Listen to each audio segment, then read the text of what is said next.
Yeah, exactly. Yeah, the whole company is COVID born. The whole show. Almost a virtual world. That's right. Yeah, and I think Athena also built during that time. So or started building. Yeah. During that time. So this is our big hello. I see Jennifer, Laura, Nicole, Jory's back. Hey, good to have you back. Laura's back. Nick is here. Hi, Nicola. How are you? Welcome to the show. How's it going?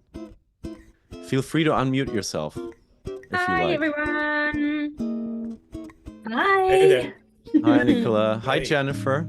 Good to see you. How's it going? Pretty good. Happy to be here.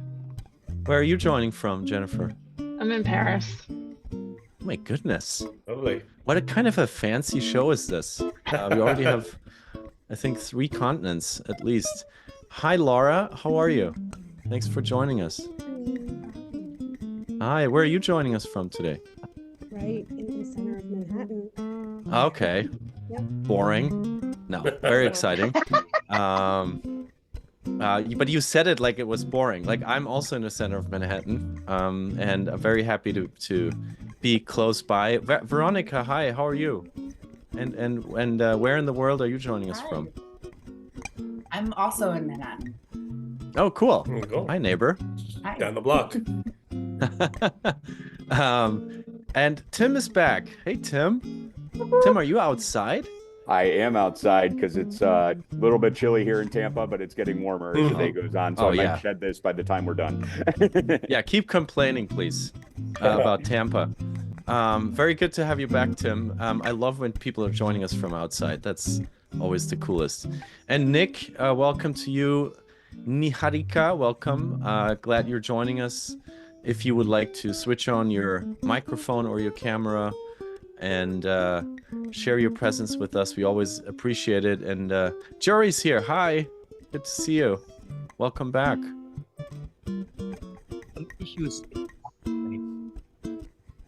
Sorry, we couldn't hear you. Do you hear me now? I had some Yes. issues. I had some issues with the sound, so I needed to go out of Zoom. Yeah. You're in safe space now. We can hear you well. Thank you, the podcasters of this world. Niharika, welcome. Great to have you. Hello, everyone. And Hello, Niharika and everyone. Jory, I haven't asked where you're joining us from. Niharika, where in the world are you? I am in India. I am from India. Oh, cool. That makes the fourth continent, I think, in the room. That's fantastic. And Jory, you're in Europe. Do I remember that correctly? Yes, I'm in Belgium. In Belgium. Awesome. All Nice. right. Well, we actually have a show to run. Believe it or not, we have 2 amazing guests here. So I'll pass the mic to Leonor and Dario to bring us in formally, and then get things started. Welcome to the room, everyone. Enjoy.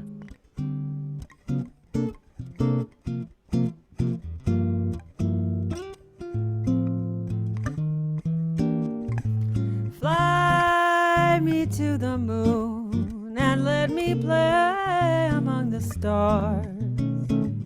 Let me see what life is like on Jupiter and Mars. In other words, hold my hand. In other words, darling, kiss me. Fill my heart with song. Let me sing forevermore. You are all I long for, all I worship and adore. In other words, please be true. In other words, I love you.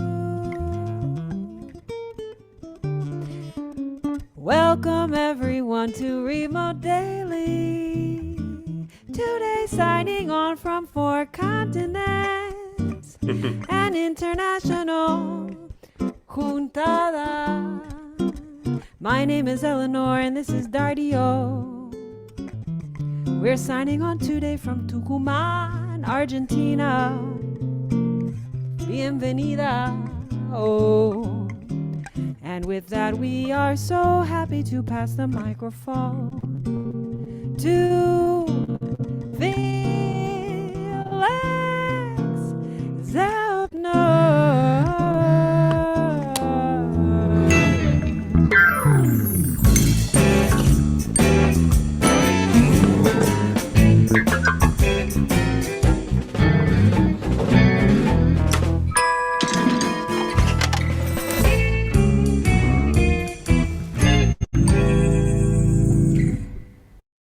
Wow, what a transition. Thank you, Eleanor and Dario, very much for opening Remote Daily today live from Argentina. Thank you for everyone joining us from various continents.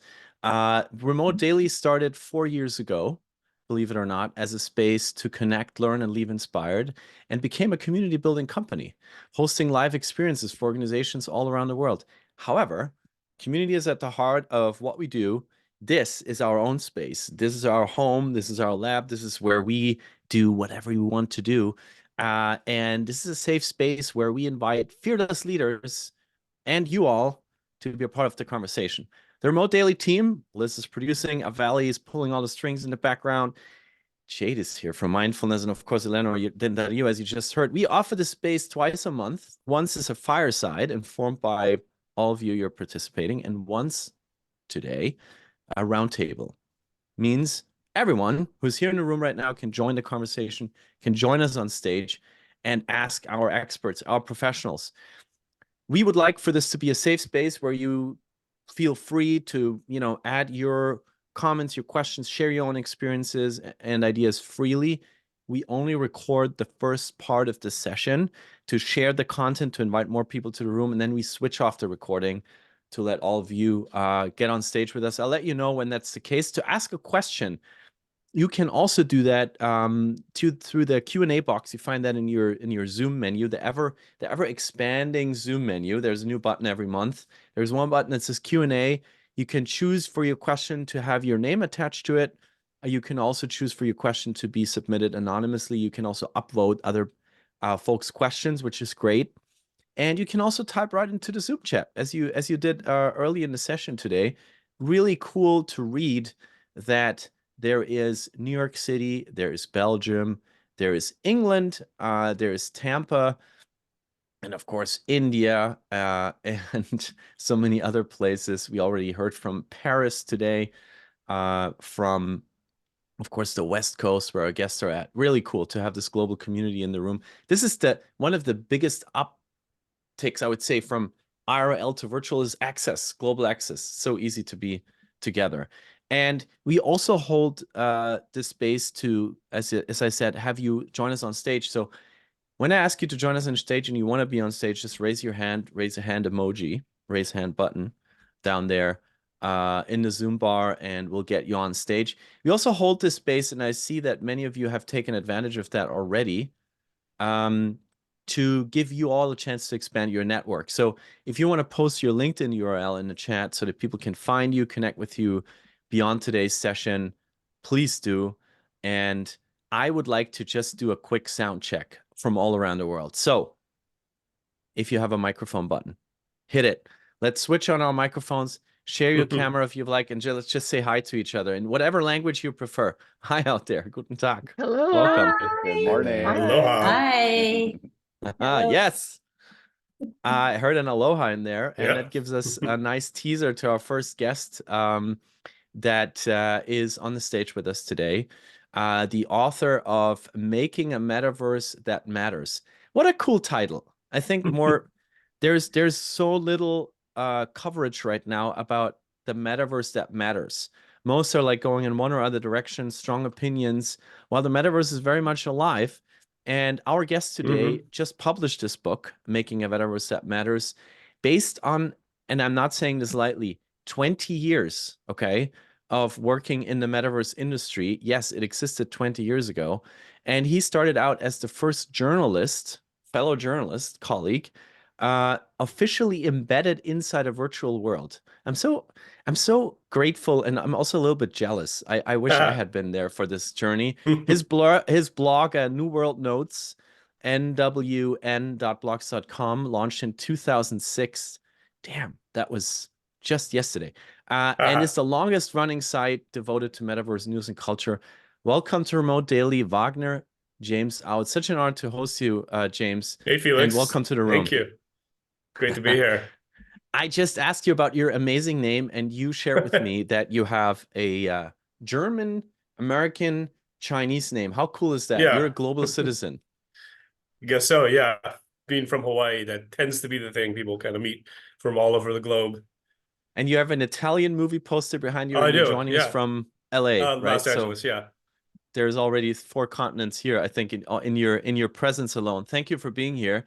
And I would like to say hi together with you on stage today, the co-founder and CEO of Big Rock Creative.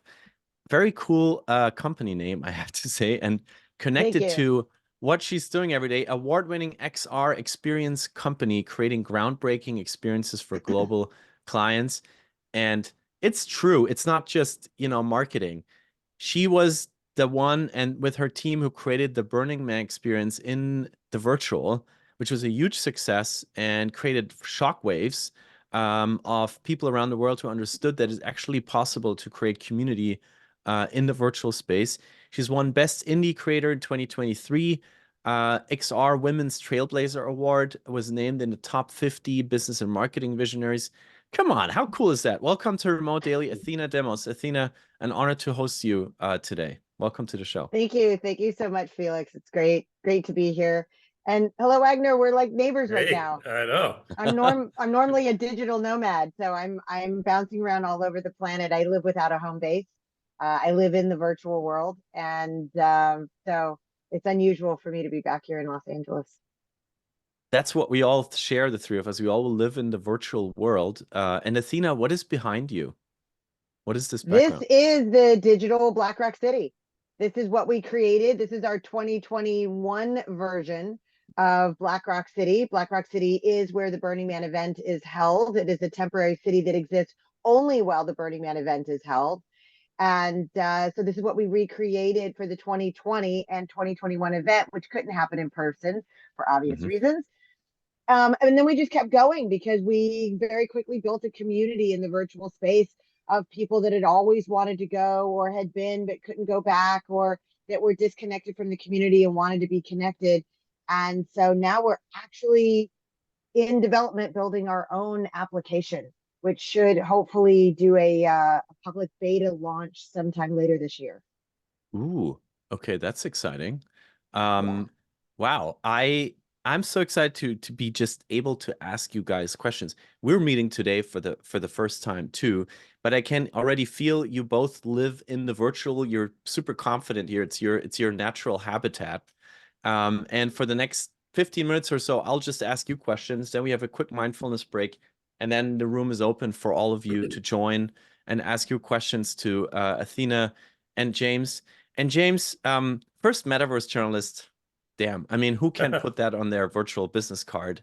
How do you actually, when somebody comes to you at in a bar and then you tell them, I'm the first metaverse journalist, no matter if it's a virtual or an IRL bar, and they say, well, what is that metaverse? Like, what do you say to people? Because today we're obviously trying to balance XR and metaverse, and we had some questions even from people signing up and said, can you make a definition? Words are so important. Can you make a definition for us what the difference is between metaverse and XR?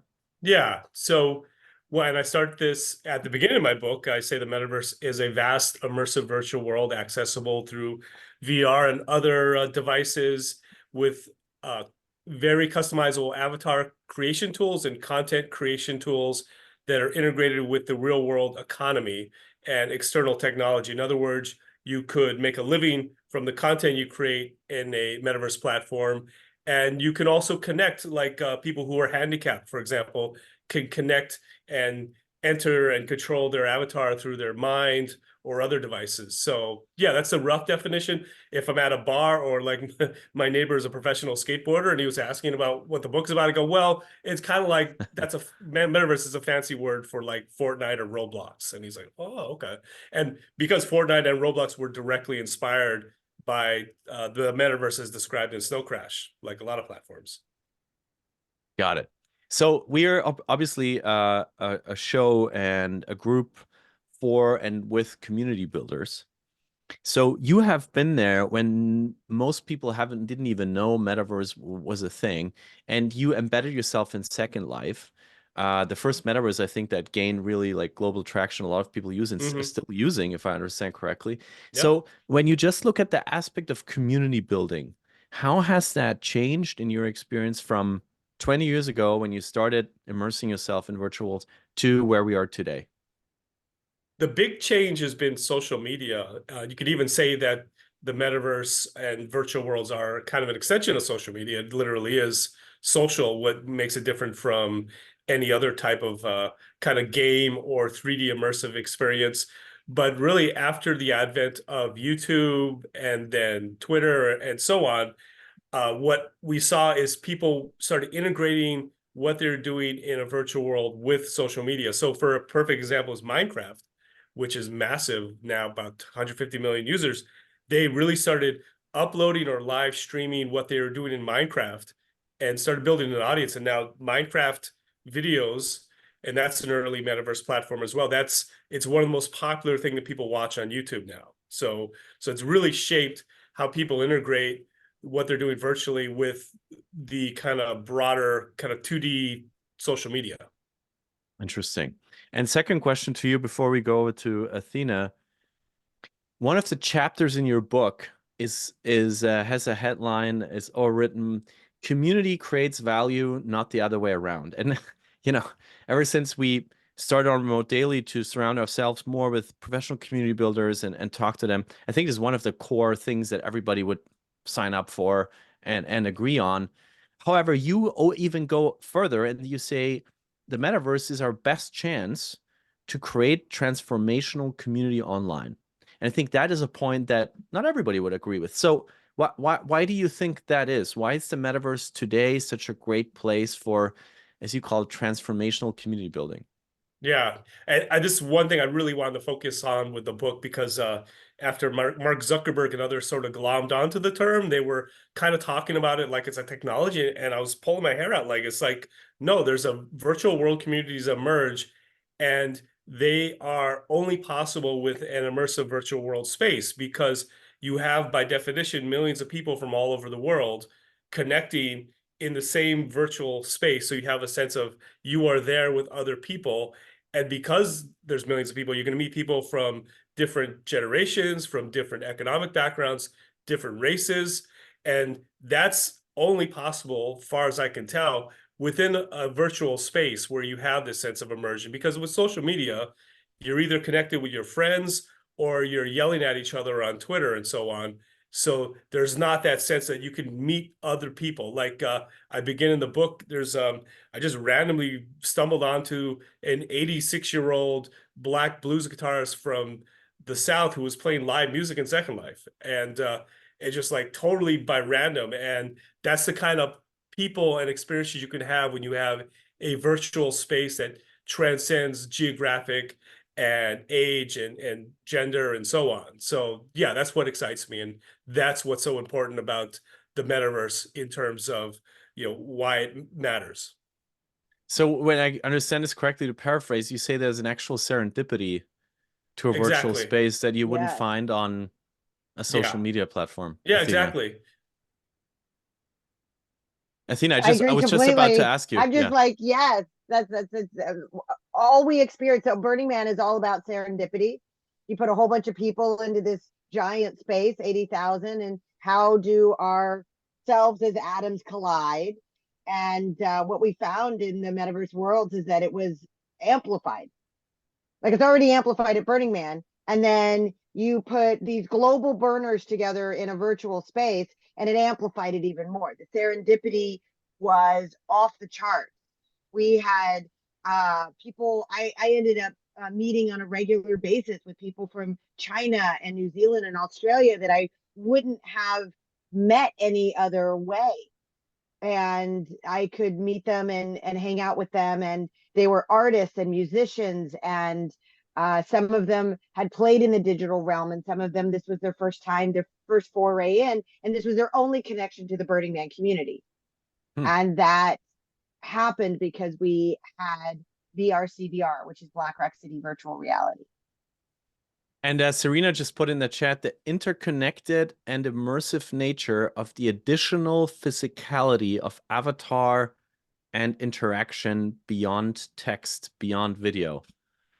I have to say, Serena, that's a very cool way to paraphrase what James and Athena just said. You're both nodding. So Athena, I have to ask you though, I mean, you're a very experienced events professional. You hosted events around Burning Man in LA, like the Decompression Arts and Music Celebration, which became its own huge thing. You have also done like the serious like political stuff, Art of Change inaugural ball for President Obama. And now you're talking about yourself being a virtual person and creating this thing that we can see behind you. Can I ask you, is there anything from an events professional perspective, because you have obviously brought so many people together IRL and could talk for hours about of the power of serendipity, being together in the same room and curating that as a host and all of that. Is there something about the virtual that where you say the virtual world is great for building community, but there's something that is also still lagging that we haven't managed to do when I compare it to the big events that I have done at IRL? So I try not to compare the two because they're two completely different things. Like people always say, oh, do you think the metaverse is going to replace the physical connection? I'm like, no, it's not. It's not an either or. It's not here to replace it. It's here to give you an initial connection that makes you want to connect in the physical world.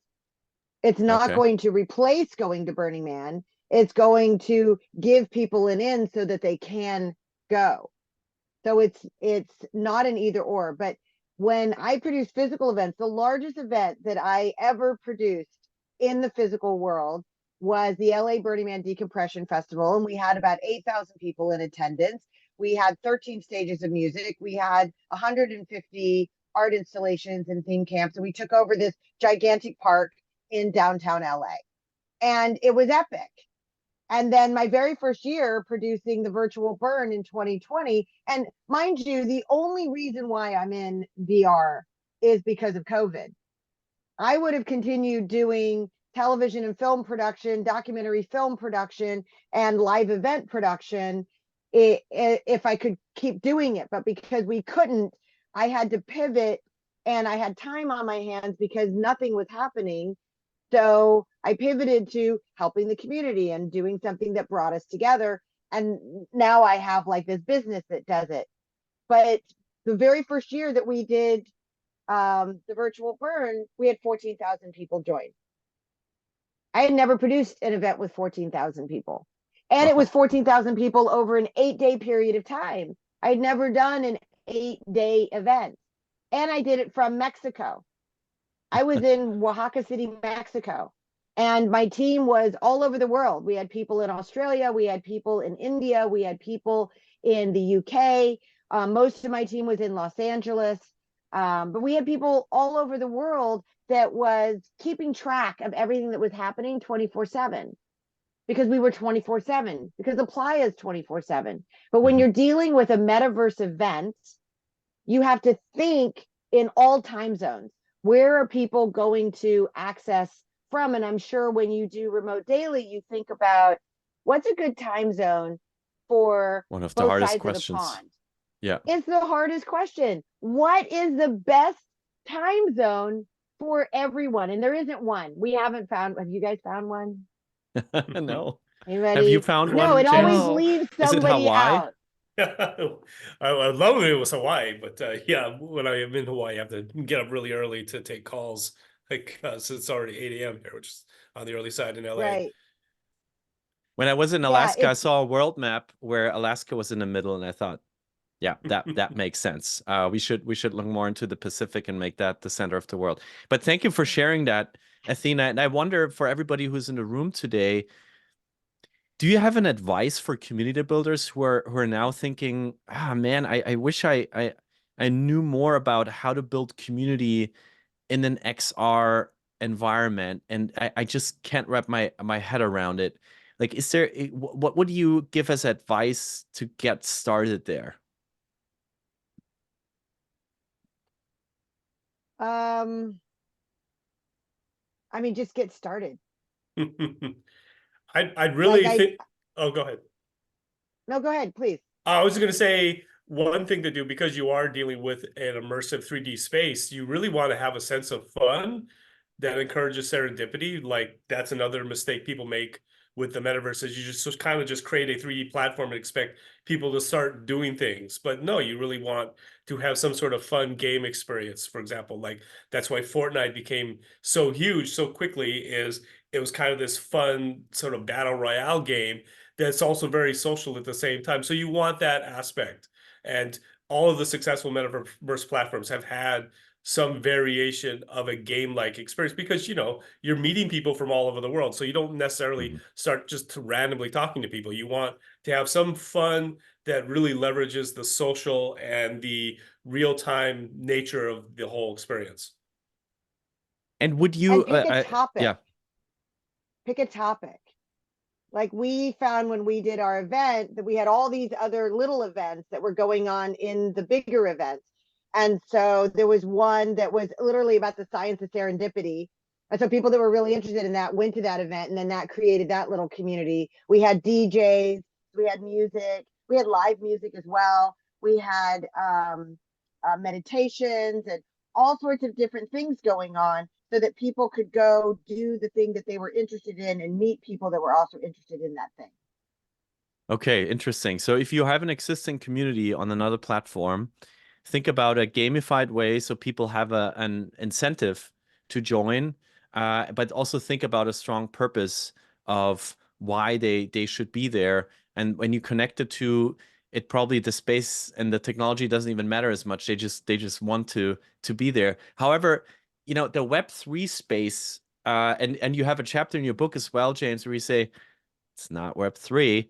But the Web3 space, when you look it up on Wikipedia or elsewhere, where it just gives you a general overview, also includes blockchain run platforms, and it includes the Discords and Slacks of this world. So would you recommend for community builders who already have a community, maybe on Discord, which is very interactive, can be very serendipitous, you can host events there, or on Slack, which has similar functionalities, would you recommend them to make the leap into a fully virtual world even?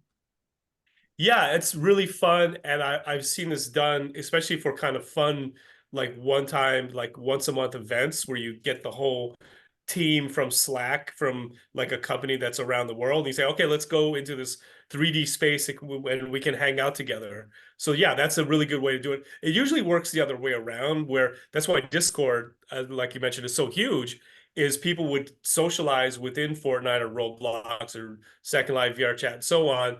But because that's 3D real-time, interactive, immersive, you want a 2D space where you can kind of connect with people and have time to chat and do it sort of on and off, like while you're working and so on, multitask. So yeah, it goes virtual first and then goes into like the immersive or the non-immersive Slack and so on. But yeah, you can do it in both directions. Wow. Yeah, I think for our community, it's mostly that we meet in VR and then we stay connected on Discord. Interesting. So you have to have almost both. If you produce in the virtual, you have to have almost a text-based sort of like second layer that creates connection between the virtual and the virtual rooms. And it reminds me of what we're doing, because our series that we host for organizations around the world, they happen on video conferencing platforms, whatever they are using, whatever they prefer, whatever they live on. So we go where they are, but then also in between, they need a different space. They need a space that's more text-based and more chat-based. And we have been struggling with that also. And I see the time zone conversation continuing in the chat.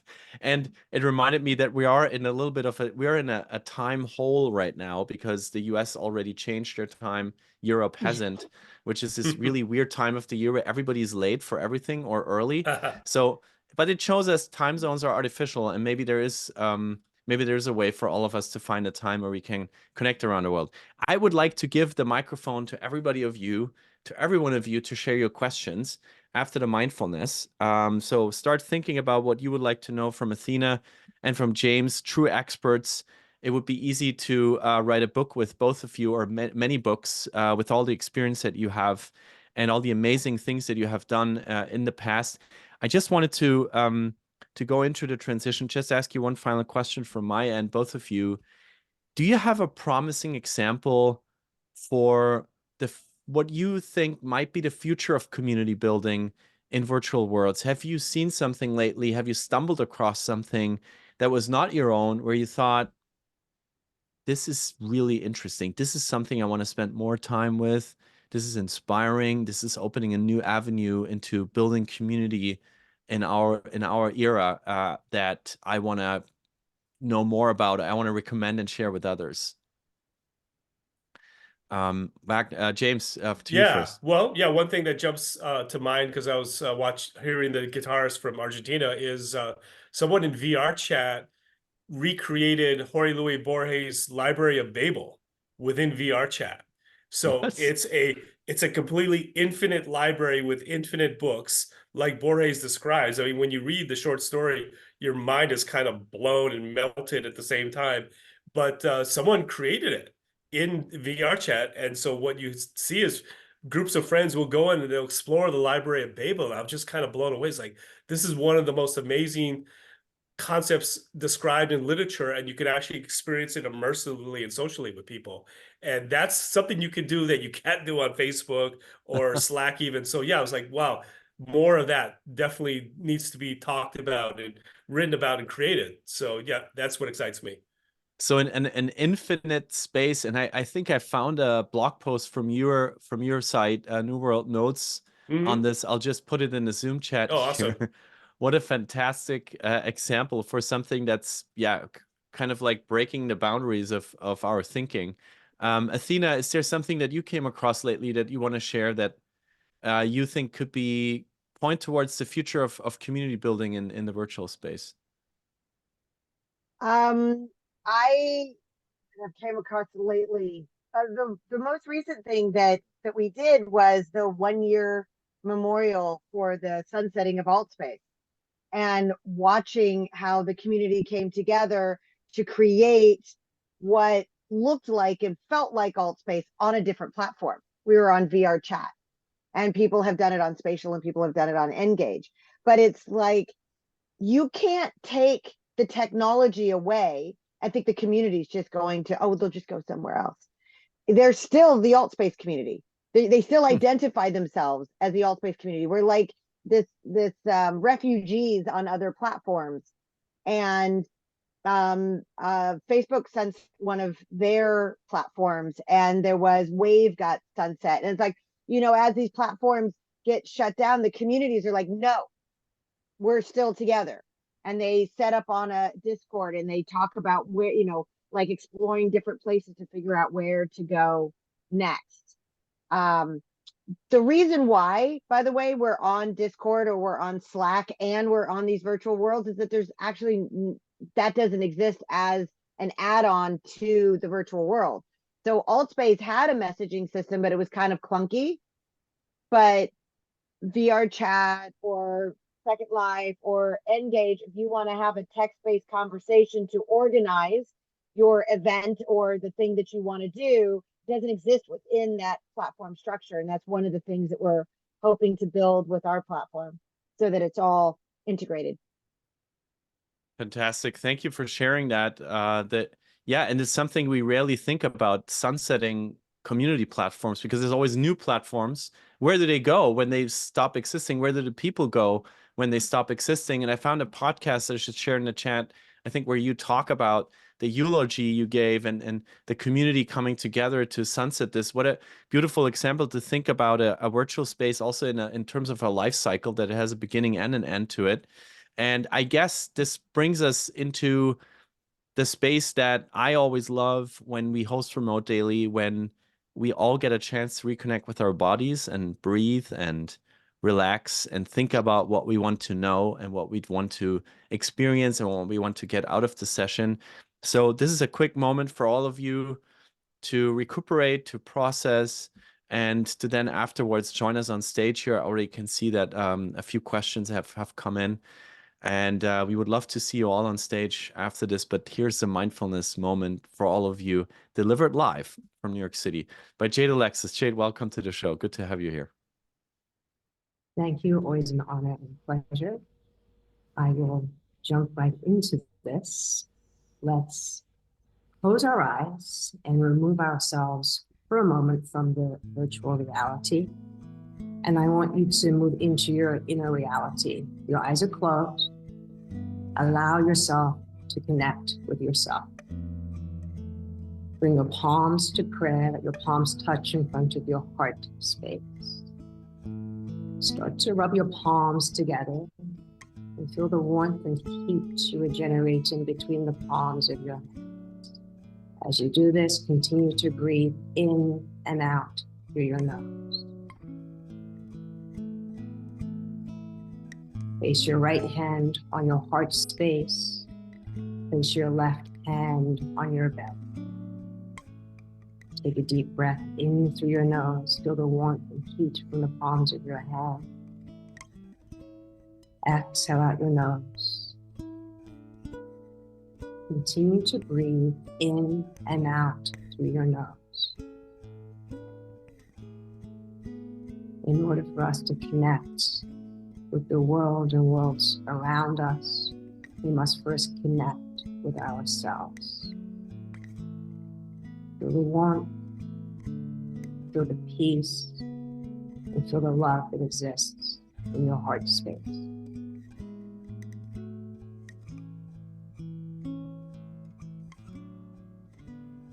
And at the heart of all community is love and kindness.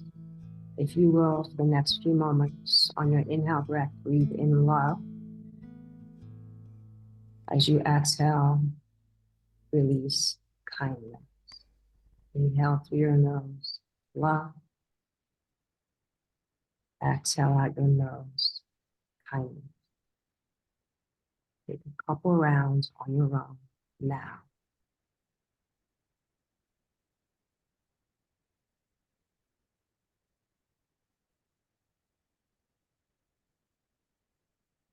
After your next exhale breath, bring the palms touched in prayer again at your heart center. Keeping your eyes, bow your head to the prayer in front of your heart. The light in me bows to the light in each and every one of you. Namaste. Pass the mic back to you, Felix. Thank you all for your time, your energy, for your love and kindness. Thank you, Jade. This could have gone for much longer. I appreciate you being here. And I want to offer you all a moment to cheer, to hydrate, to prepare for your questions, to raise your hand with the Remote Daily House Song. Cheers, everyone. Welcome to the show. It's good to have you with us. This is Remote Daily, yeah. Your daily dose of inspiration. This is Remote Daily, an oasis of innovation for your mind, your soul, and your heart.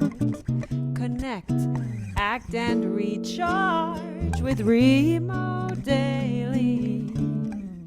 This is Remote Daily.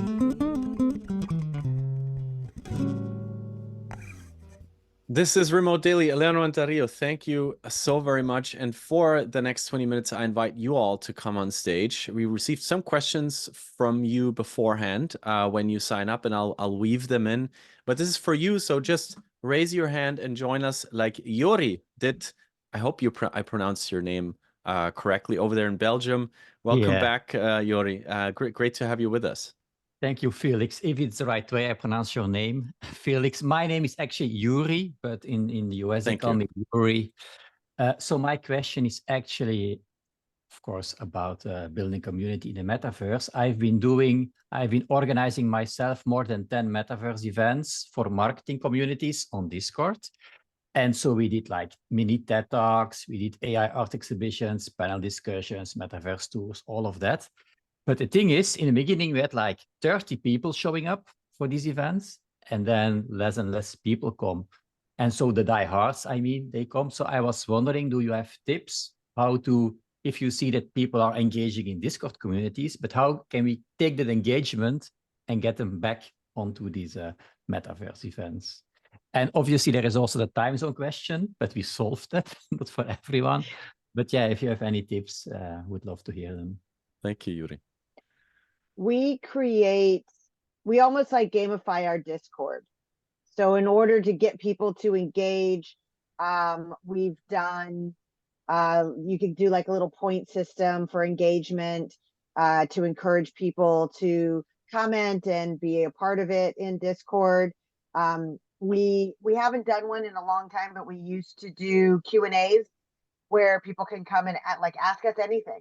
We'll have developers on, we'll have world builders on, and so people that are interested in building these virtual worlds, but can ask questions and get more information. So you have to create something of value so that people will feel like they're valued and that they're participating in something that's valuable. And then bringing it in